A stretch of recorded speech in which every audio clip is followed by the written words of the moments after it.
네, 시청자 여러분, 대전 유성으로 왔습니다. 이상민 후보 만나보겠습니다. 안녕하세요. 안녕하세요. 네, 여기가 유성 가불이 있나요? 예, 갑을 여기는 원래는 하나였는데 네, 인구가 늘어가지고 여기는 갑이에요, 을이에요? 을 지역이군요. 여기 저 유성 국립현충원 있는 곳. 예, 을. 거기는 거긴 갑이고 여기는 을이고. 예. 그렇구나. 그 더불어민주당에서 오선 의원을 하고 이제 스스로 탈당했습니다. 네. 예, 요번엔 쫓겨난 사람, 잘린 사람도 많아요. 네. 예, 제가 쫓겨나느니 볼 땐 바보 같아요. 예, 쫓겨나느니 내 발로 나오지. 그렇죠. 예. 저도 뭐 끝까지 있었으면 아마 하위평가 10%가 아니라 1% 그럴 테고 이러한 사태는 1년 전부터 다 예상했어요. 그래요. 다 걱정을 했고. 네. 예.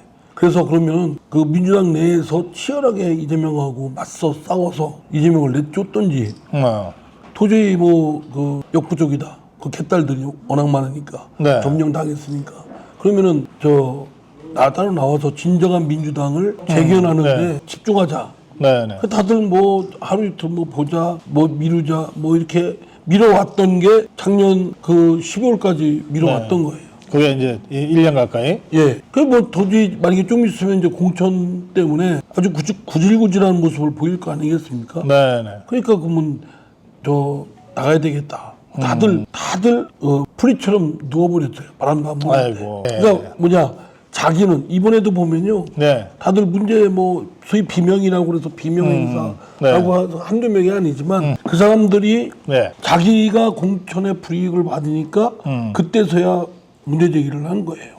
이게 공천이 말이 되냐 사당이냐 그런 줄 몰랐나요? 알고 예. 사당이기 때문에 그런 일이 벌어질 것이고 그거를 그러니까 냄비 속에 개구리처럼 우리 따뜻하게 올 때는 알지 못 그냥 따뜻하게 오나 보다 그렇게 안일하게 생각했다가 네.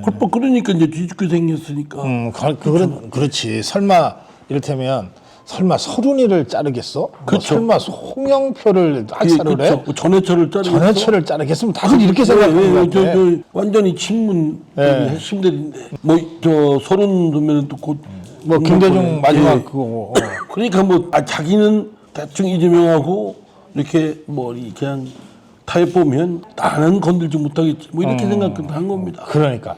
더구나 중간에 문재인이가 이재명이 만나갖고서 또 지거 똘마니들도 건드리지 말라고. 그렇죠. 부탁도 하고 또 이재명이가 들어줄 듯이 하고. 예. 그러니까 얼마나 간교한 이재명이라는 사람이 얼마나 간교한 사람인지가 드러나는 거예요. 그게 내가 볼 때 문재인 대통령도 멍청한 거예요. 예. 그거를 전직 대통령이 부탁할 일도 아니고 네. 이치가 아니면 따르지 말고 상식대로 하고 그 국민을 보고 해라 이렇게 불이익을 각오하고 해라 그렇게 해야지 뭐 대충 그냥 어떻게 돼서 단합해라. 문재인 대통령이 한 말이 무조건 단합해야 된다. 검찰 독재 앞에서 단합해. 뭘 단합을 해요? 방패막이 하는데 단합을. 이제 제 가까운 선배나 친구들 중에는 이게 80년대까지 좀 건달 생활 하던 사람들이 있어요. 예? 근데 이 사람들이 그 신흥 조폭들한테 당하는 걸 보면 정말 어처구니 없거든. 아니, 금도가 있는데 아무리 건달 세계라도 선배한테 함부로 안 하고 그래도 뭐 이를테면 회칼 같은 건 안 들고 나온다 뭐 이런 게 있어. 그렇죠, 맞아요. 예? 근데 이 신흥조폭 20대 이 신흥조폭들이 갑자기 나타나가지고 그 상식을 완전히 무너뜨려 버린 거야. 속절없이 무너졌어요. 제가 이번에 보니까 이 이재명한테 당하는 이 김대중 세력, 노무현 세력 싹 그렇게 보이더라고. 맞습니다. 네. 제가 봤을 때 멍청해요. 네. 아니 다 그 얘기를 했던 일이에요. 네. 얘기를 했던 일이 지 문제가 되니까 그때서야 뭐 난리 나고 뭐 홍영표 전해철 말하자면 대주주 아닙니까? 네, 그렇지. 문재인 그 정도면 그 휘하에 대주주지. 근데 날라가 버리잖아요. 네. 그래 그 박용진도 그래요. 네. 저희들 회의하면은 도대체 태도가 당을 위해서 거기도 단합해야 된다. 그리고 결국 할 때 행동도 옮기지 않고 아무 소리도 안 하고 이재명의 그런 일탈이라든가 아주 일그러진 그런 행태에 대해서 한마디 안 하고. 네. 자기는 살아날 줄 알죠. 박용진은 모양상이라도 아주 빼버리잖아요, 그냥 글쎄 흔적도 없이. 그 이재명이가 왜 그렇게 혹독해요? 간교합니다. 원래 그런 장가. 제가 볼 때는 인성에 큰 문제가 있는 사람이고 하나 보세요. 주위에 20여 명이 구속됐어요. 또 5명이 의문사했어요. 그게 다 성남시장, 경기도지사 지방 가까울 때 가까운 사람들. 다 예. 주변 사람들 눈 하나 깜짝 안 하잖아요. 모른다. 모른다고. 아, 진짜 그 나쁜 사람이죠. 저는 그런 사람이 완전히 저 맑은 물 있는 그 호숫가에 완전히 저 시궁창 던져가지고 네. 전체가 다 그냥 호수 전체가 다 그냥 아주 시커멓게 변해버리는. 민주당 보십시오. 예. 뭐 이재명이 사실은 주리도 아니에요. 어서 어떤 사람인지도 모를 정도로. 네. 그 성남시장에서 뭐 하다가 거기 저 원래 정동영 그 전 의장, 네, 정동영 밑에 의장. 부대변인 했어요. 예, 거기 예. 쫓아다니고 그랬어요. 예. 그러다가 성남시장 하다가 뭐 이제 박근혜 대통령 뭐 저기 하고 뭐 1인 시위 하면서 몇 사이다 번? 발언이고 뭐 괜히 시비 붙는 거죠. 그렇게 하더니 뭐 민주당 쪽에서는 야 박근혜하고 필적할 사람은 저기 이재명이다. 뭐 그런 저기가 형성되면서 개딸들 예, 예. 언제인지 모르게 개딸들이 몰려들고 아하. 이재명 저 이해찬 전 대표가 딱 당내에서 하하. 백그라운드 역할을 해주고요. 예. 아, 이해찬이가 그 백그라운드 하는 거 백그라운드 확실해요? 완전 백그라운드. 그래 뭐 윤호중 뭐 다 그런 사람들 아닙니까? 네, 다 예. 그 주변에 저 당내의 주요 당직을 맡게 이제 딱 포진시켜준 당내는 그렇게 장악을 해버리고 네. 개딸들 막 공격하고 개딸들 뭐 하면은 뭐 집단 린치가 하듯이 네. 집단 폭력을 하고 그리고 정체불명의 어떤 세력인가가 있는데 그건 참 뭐 제가 그 사람들도 알지도 못하고 네. 그런데 뭐 들리는 말에 하면 경기 동부연합이다 또는 예. 경북누가 연관돼 있다. 그 이석기 세력? 네, 근데 이번에 저는 반신반의했어요. 네. 설마 저 넉나간 놈이 아닌다며 그런 쪽하고 종북하고 손을 잡고 뭐 하겠나 아무리 네. 지 사정이 궁하기로서니. 근데 이번에 공천한 거 보니까 아니잖아요. 예. 글쎄 말이야. 대민 예. 무슨 뭐 민주 진보연합인가요? 네. 뭐 해가지고서 아이 활로를 터줬죠. 네. 완전히 자기가 숙주를 자임했어. 예. 나를 통해서 국회 진출해라. 참 한국 사회, 한국 국가를 그러니까 민주당을 무너뜨리듯이 대한민국도 그렇게 무너뜨릴 수가 저는 있다고 봐요. 네. 민주당 솔직히 1년도 안 돼서 그렇게 돼버렸어요. 네. 당대표 맡고 뭐 대선 때 물론 대선 때 어떻게든 뭐 됐지만 대선 패배하면 물러나 있는 것이 상식 아니겠습니까? 네. 근데 물러나지 않고 끝까지 버티고 이제 송영길 밀어내고 개항을 해 출마 보궐선거 해서 네. 다음에 당대표 선거 나와서 많이들 반대하는데도 끝까지 욕먹으면서도 글쎄 말이에요. 그로부터 1년 후에는 이제 완전 장악한 거예요. 그러니까 순식간이야 사실 예, 생각해보면. 예.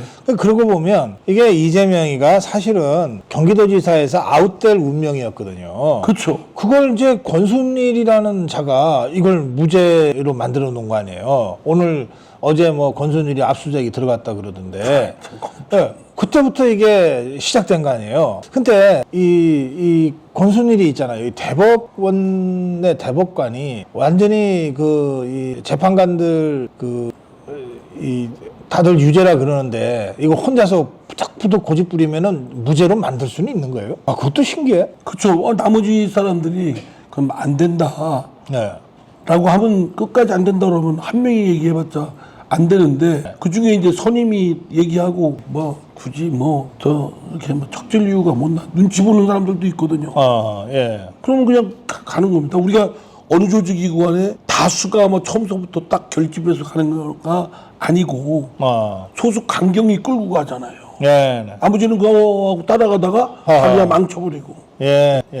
제가 말씀하셨길래 그 대법관들 얘기를 하셨겠지만 네네. 이번에도 선거재판 보십시오. 이재명에 대한 네. 6개월 내에 끝내야 되는데 질질 끌다가 1년 넘었어요. 예, 1년 넘었어. 그리고 나서 사표냈어요. 재판 날짜를 정하는데 세상에 무슨 몇 개월 만에 한 번 정하는 그런 재판이 어디 있어요. 저는 제가 변호사할 때 판사는요 재판 날짜 아주 철저히 지키고 안 하면 불이익하게 해버립니다. 민사건, 형사건. 네. 만약에 또 그 형사 피고인이 법정에 안 나왔다. 그럼 다음에 구속이에요. 한번 딱 경고하고 성질 좀 좀 더러운 판사 같으면 곧바로 법정 구속시킵니다. 그래요? 근데 지금은 뭐 나오라고 해도 안 나오고 말지 않습니까? 예, 이거 무단. 예. 무단 안 나오고 결석해. 예. 판사 그 판사는 도대체 어떤 판사예요? 나도 그 판사들이나 다 눈치 보는 겁니다. 검찰도 그렇고. 이쪽이 다수가 되면 어떡하지? 아니, 이재명이가 그렇게 무섭나? 그건 아니 아무것도 아닌데 내가 보기에. 이재명 자체라기보다는 예. 이 권력에 바람도 안 부는데 누워버리는 플립들이 문제죠. 바람도 안 부는데 그냥 자기가 알아서 납작 엎드려. 아니 저 민주당 의원들 보십시오. 다 그렇잖아요. 예. 이름을 뭐 실명을 거론 안 해도 뭐 정성호 바로 뭐 저하고도 친했지만 네. 안 밝힐 수가 없어요. 예. 그게 뭐 합리적인 얘기하는 척하더니 지금은 완전히 이재명이 그냥 거의 뭐 선두 맨 앞에 서 있는 뭐 길 열어주는 홍준표 역할을. 네. 길 열어주는 역할. 참. 뭐 그러니까 그게 더 나쁜 놈인 거예요. 뭐냐면은 저 이게 처음에는 착한 척, 순한 척 하는 사람이 결정적인 때 해버리면 더 힘들어요. 그게 정성호, 조정식이가 다 그런 네, 예. 그런 부류야. 예전에는 비교적 합리적이라고 예. 그랬던 사람들이에요. 하고 살살살 웃으면서 화 안 내면서 뭐 그런 것처럼 하면서 하다가 결국은 이재명 앞제비하고 있어요. 아하. 그게 뭐 그래서 저는 이재명과 그들을 이재명과 공범자들이라고 합니다. 예. 그 공범자들이 없으면 이재명 혼자 그렇게 할 수가 없어요. 네. 그러니까 이재명과 공범자들이 왜 그러냐? 자신들의 현실적인 이익이 있기 때문에 네. 그들은 결탁이 되어 있는 겁니다. 이번에 이재명을 확실하게 심판해야 돼요. 심판해야 되는데 안 하면 진짜 나라 존망기로 해. 만약에 심판을 못하면 그래서 이재명이가 국회의원이 다시 되고 저 더불어민주당이 일당이 돼버리면 그러면 무슨 일이 벌어집니까? 제가 볼 때는 예. 윤석열 대통령 임기 보장이 어려울 겁니다. 예. 민주당 가만 안 있어요. 예. 복수심과 적개심. 그리고 민주당은 굉장히 제가 이제 민주당 또 국민의힘 맞지 않습니까? 네, 네. 국민의힘은 아마추어예요. 좋게만 하면 좀 순하고 뭐 리버럴하다고 생각할지 모르지만 제가 볼 땐 멍청한 거예요. 예. 대항을 못해요. 뭐 대응을. 민주당은 아주 집요할 정도로 물고 늘어져 가지고서 사람 완전히 지리게 놓죠. 네. 그 운동권들이 그렇게 뭐 했다고 하듯이 뭐 KBS가 그랬다지 않습니까? 저 반복하고 또 반복해라. 그럼 거짓도 진실이 된다. 예. 여기 이런 거에 아주 신봉하는 사람들. 네. 네. 그래서 저는 제가 저 작년 12월 달까지만 해도 제 12월 더 이상 못 있겠다. 나는 나와야 겠다고 맘먹은 것이 그 당시 탄핵한다고 그랬습니다. 검사. 네. 그죠? 검사 탄핵. 또 예. 한동훈 법무장관 탄핵한다. 네. 요건도 안 되는데 탄핵한다는 거예요. 네. 또 특검법 발의해서 그 특검 수사 들어간다. 그래서 거기에 동참할 수가 없어서 나온 거거든요. 너무나 부끄럽고 양심의 가책을 느끼지 않습니까? 네. 근데 이 사람들이 지금 만약에 의회의 다수 권력이 됐다. 그러면 윤석열 대통령의 그 정도 실력 가지고는 그게 뭐 아주 그냥 보통 정밀하고 저기하고 하지 않고서는 윤석열 정부나 국민의힘으로서는 속수무책일 겁니다. 예. 그런 위기감이 저 국민의힘이나 뭐 있어야 되는데 제가 볼 때는 뭐 그냥 좀 너무 좀 저기 하지 않나 싶기도 하고. 박지원이가 뭐 대통령 탄핵 하면서 선거운동 하더라고요. 예. 뭐 그 사람은 그러면은 누가 붙냐면 개딸들이 붙습니다. 박지원한테. 아하, 막 환호하고. 그 노인네 80 노인네가 뭐 어떻게 공천받고 그러지? 진짜 노회해요. 참. 어디를 두드리면은 이 개딸들이 어떻게 움직인다. 예, 예, 그거 그러면 아주 이재명이도 어쩔 수 없다든지 뭐 이런 계산 쓰리 쿠션 이런 걸 정말 잘하는 것들이야. 지네끼리들 아주 주고받고 하면서 네. 그러니까 박지원이 이렇게 충성을 바로 직전까지 문재인 정부에서 국정원장을 했지 않습니까? 네. 나오자마자 또 나오자마자는 뭐라 그러냐면 윤석열 대통령을 극찬했어요. 글쎄 말이야. 예. 김건희 예. 여사에 여사에 대해서도 그렇게 뭐 세련된 여성이 없다고 진짜 자랑스럽다고 그랬습니다. 그때는 이제 윤석열 대통령 쪽으로 서야겠다고 판단했는지 모르겠어요. 한참 그러더니 또 좀 이따 이제 다시 이렇게 카멜레온처럼 색깔이 비고 아이고 참 말하는 사람이 그래서 지금은 거의 말하는 사람이 참 개딸 입이 수준이 돼 버렸어요. 저분들이 개딸이에요? 아니 우리 아미고 회원들. 깜짝이야. 그래. 이 더불어민주당에 있다가 나와가지고 이제 국민의힘으로 입당하고 공천을 받아서 싸우고 있는데 개딸들이 용서 못한다. 이상민은 죽여야 된다. 뭐 이런 얘기들을 지그들끼리 하는 것 같더라고요. 예. 아니 뭐 김어준부터 나서서 계속 그래 왔습니다. 네. 이제 표적을 삼아서 뭐라고 공격해요? 뭐 그 개딸들 욕하고 뭐 이런 거는 이제 가장 어쩌면 저 원시적인 거고요. 이제 김어준이 그 꽃 여론조사가 세웠다면서 저를 막 계속 여론조사를 통해서 얼마 안 나온다 막 합니다. 아니 물론 뭐 대한 거지만 도대체 좀 납득이 쉽게 될 수 없는 그런 여론조사를 내놓는 거예요. 근데 네, 그것도 네. 수많은 사람들이 있는데 저만 제일 먼저 여러 번 그런 거 보고 뭐 김어준은 뭐 아마 저를 그쪽 사람들은 표적으로 삼겠죠. 뭐 그거 뭐 두렵지가 않은데요. 네, 그런 거 뭐 두렵지가 않은데 그리고 뭐 저한테 이제 배신자라고 하는데 네. 아니 배신은 나는 너를 배신한 건 맞다. 이재명 개딸들을 배신한 건 맞다. 그럼 난 그렇다면 그거는 개인의 명예롭게 생각한다. 그러나 나는 민심을 따랐던 것이고 그러면 네 민심을 배반한 사람들은 누구냐? 너 이재명과 그 공범자들 아니냐? 그렇게 얘기합니다. 그러니까 그 얘기는 배신자 얘기는 좀 안 들어요. 이제 안 해요? 안 하는데 또 이재명이 어젠가 또 뭐 왔다 갔다 하는 사람들이 있고 뭐 배신자는 뭐 어쩌고 정치라는 게 신의가 있어야 되고 네. 그래서 내가 웃기고 너나 있어라 너나 아유 너는 신이 있냐? 그런 네. 참 그렇습니다. 그래. 그래. 흑과백이 뒤바뀌고 하니까 세상이 온통 이렇게 혼란스러운 거예요. 그래. 이상민은 이재명을 배신했다.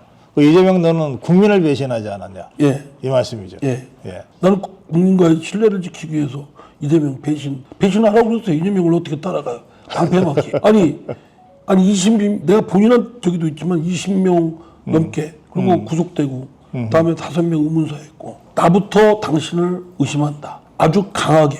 그게 상식 아니야. 난 그게 상식이라고 본다. 나도 법률가고 당신도 법률가인데. 그럼 아무 소리도 안 해요. 그래요. 예. 알겠습니다. 예. 뭐, 이 정도. 고성국 선생께서 예. 세상을 좀 이 혼탁한 세상을 좀 어떻게 좀 정리하시고 혼자라면 예.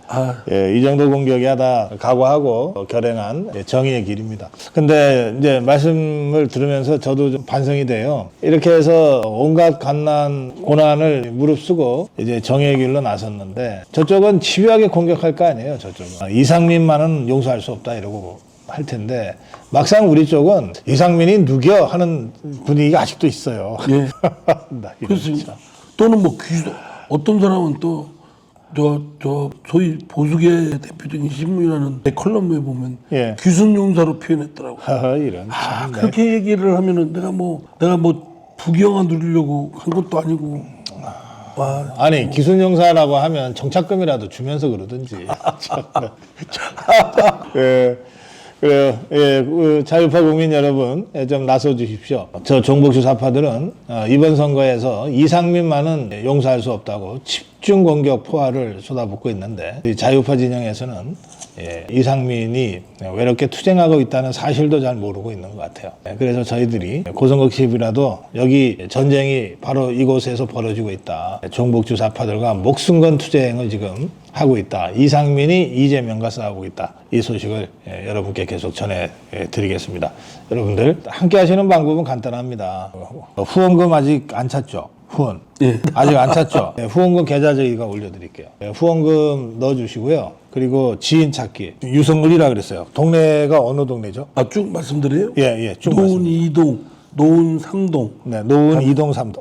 다음에 그 신성동, 신성동, 다음에 구죽동, 구죽동, 관평동, 관평동. 전민동. 전민동. 이렇게 6개 동입니다. 네. 대전 유성구라도 이 동이 다르면은 좀 잘 살펴보시고 이 6개 동의 지인들 찾아가지고 전화 한 통화씩 해주세요. 네. 그리고 그 지역에 이상민이 너무너무 힘들게 지금 자유민주주의의 길을 걷기 위해서 개딸들과 이재명 세력과 싸우고 있다. 좀 도와달라. 이렇게 거들어 주시면 좋겠습니다. 자, 마무리 한 말씀 해주세요. 예, 결국은 결단을 내리고 그에 대한 심판을 내릴 수 있는 건 국민들이시고 그걸 또 표로 할 수밖에 없습니다. 한 표 한 표가 약한 것 같지만 바로 깨우치고 이 나라를 허물어뜨리고 있고 혼탁하게 만들고 있고 한 미꾸라지들 시궁창으로 만들어버리는 그런 공범자들이 있습니다. 그들에 대해서는 심판을 내려줘야 됩니다. 그 공범자들이 누굽니까? 이재명과 민주당입니다. 그래서 그들에 대해서는 거기에 더 조국까지 또 나서서 하고 있죠. 이들에 대해서는 표를 줘서는 안 되는데 얼마 전에 대장동 뉴스 나고 뭐 어쩌고 저럴 때는 비분관계하고 뭐 저런 일이 있냐 하고 이재명에 대해서 당장 법에 심판을 내려야 되는 것처럼 엄중하게 내려야 되는 것처럼 국민적 여론이 비등하다가 이게 질질 끌고 시간 끌고 하니까 그냥 그래도 그만 저래도 그만. 그건 그래서는 안 된다고 생각합니다. 정말 천문학적인 수천억의 그 비리사 의혹을 받고 있는 사건이기 때문에 그런 자가 그 정치권에 와서 국가를 운영하겠다, 지도자가 되겠다, 막아야 됩니다. 퇴출시켜야 됩니다. 국민 여러분들께 호소드립니다. 이번 선거는 이재명 심판선거입니다. 이재명 심판선거의 가장 상징적인 지역 중에 하나, 이재명을 직접 심판하고 있는 개항을의 원희룡, 그리고 이재명과 그 공범들을 심판하기 위해서 나선 유성을, 대전 유성을의 이상민 후보를 여러분 주목해 주시기 바랍니다. 대전 유성을에서 이상민과 함께했습니다. 고맙습니다. 감사합니다. 아이고.